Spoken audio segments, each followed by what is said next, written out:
तो आपकी पार्टी शिरकत नहीं करेगी कल के? हाँ, हमने कहा है ना, अगर प्रधानमंत्री स्पीकर से कराते हैं तो हम बराबर जाएंगे, क्योंकि लोकसभा का कस्टोडियन जो है वो स्पीकर है। प्रधानमंत्री बड़े नहीं है लोकसभा में, स्पीकर बड़ा है, लीडर ऑपोजिशन बड़ा नहीं होता है। इसीलिए तो लोकसभा का सेक्रेटेरिएट अलग है, लोकसभा अलग ही है, वो लेजिस्लेचर का हिस्सा है।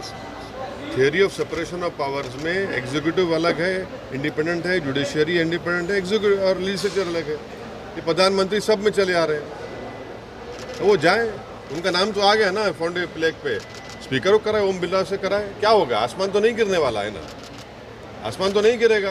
दिल बड़ा करे प्रधानमंत्री थोड़ा। उन्होंने तो सजदा किया था पार्लियामेंट को जब पहली मरतबा गए थे, संविधान किताब उठाकर चूमा था उसको, तो सजदा और अब चूम लिए, तो ओम बिरला से कहिए कि करो इनॉग्रेशन। बाइकआउट गैंग सर बोल रहे हैं आप लोगों को? हाँ? बाइकआउट गैंग बोला जा रहा है भाजपा ऐसा की है तरफ ना, से। शाम में 6 बजे और रात में 9 बजे ये सो कॉल्ड नेशनलिस्ट बैठते हैं टीवी के ऊपर। ये 6 PM 9 PM नेशनलिस्ट है, ये मैं शुरू से कह रहा हूँ लोगों को, उनका काम है ये। सर केजरीवाल जी ने आपके पार्टी को अप्रोच किया है सर दिल्ली? नहीं, हमारा तो राज्यसभा में कोई है ही नहीं है। और अरविंद केजरीवाल को उनकी पार्टी को जवाब देना चाहिए कि जब 370 हटाया गया था, जिसको मैंने पार्लियामेंट में खड़े होकर उसका अपोज किया था और उसका कॉन्स्टिट्यूशनल ब्रीच कहा था, वो क्यों सपोर्ट किए 370 हटाने का? आज रो रहे हैं। जब उनको ख्याल नहीं आया था कि किस तरह से एक स्टेट को यूनियन टेरिटरी बना दिया गया था।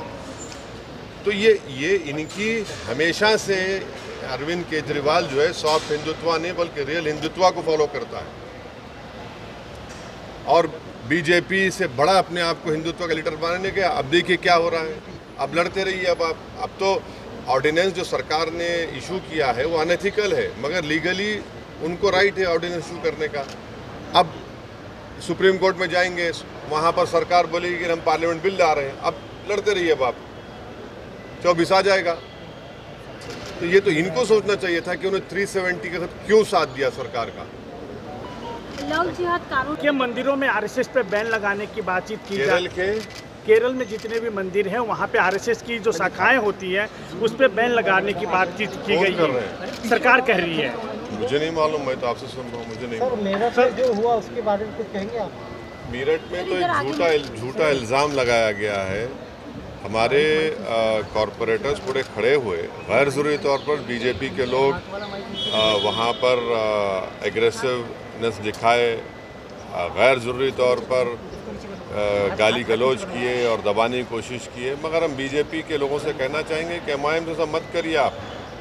अगर आप इस तरह करेंगे तो फिर हम भी आपका जवाब देंगे जमहूरी तरीके से। सर नागपुर के कुछ मंदिरों में एक ड्रेस कोड लागू किया गया है, कल से कुछ नोटिस बोर्ड लगाए हैं, आपका उसमें नहीं, मेरे को नहीं मालूम सर। सर मेरठ के इशू तो आपकी पार्टी शिरकत नहीं करेगी कल के? क्यों साथ दिया सरकार का? लव जिहाद कानून की जरूरत आपको लगती है क्या?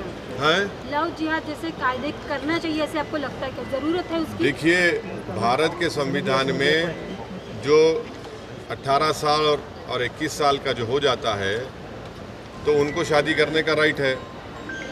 तो ये जैसा एक कहावत है कि जब मियाँ बीवी राजी तो क्या करेगा काजी।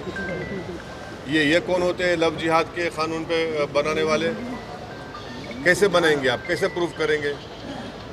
आप होते कौन है? आप लव जिहाद के नाम पर जो महाराष्ट्र में आंदोलन चला वो पूरा आरएसएस और बीजेपी बैक था, उससे नफरत पैदा करने की कोशिश की गई और इसीलिए सुप्रीम कोर्ट में वो गया मामला। सुप्रीम कोर्ट ने कहा कि जिन जिन नेताओं ने उस सभा में, उन सभाओं में बकवास भाषण किया, हेट स्पीच, केस बुक किया, FIR होना चाहिए, अरेस्ट होना चाहिए वो लोग। आप क्या लव जिहाद का बात कर रहे हैं? नौकरी की बात क्यों नहीं करते? आप रोज़गार की बात करिए, किसान मर रहा है उसकी बात करिए, अब उस पर बात नहीं करेंगे। और पूरा ये बीजेपी बैक प्रोग्राम था, महाराष्ट्र में जितने सभाएं हुई है पूरा गवर्नमेंट बैक था, आरएसएस बैक था प्रोग्राम, और उसमें एक ही मकसद था कि एक समुदाय, मुस्लिम समुदाय के खिलाफ नफरत को भड़काया जाए। तो क्या आरएसएस नफरत फैला रहा है? क्या फूल बरसा रहे हैं? फूल बरसा रहे हैं। उनका जो ओथ होता है वो ओथ क्या है बताइए? आप पढ़े होंगे ना, आप तो नागपुर के हैं, हमसे ज़्यादा पढ़े होंगे। Okay, thank you.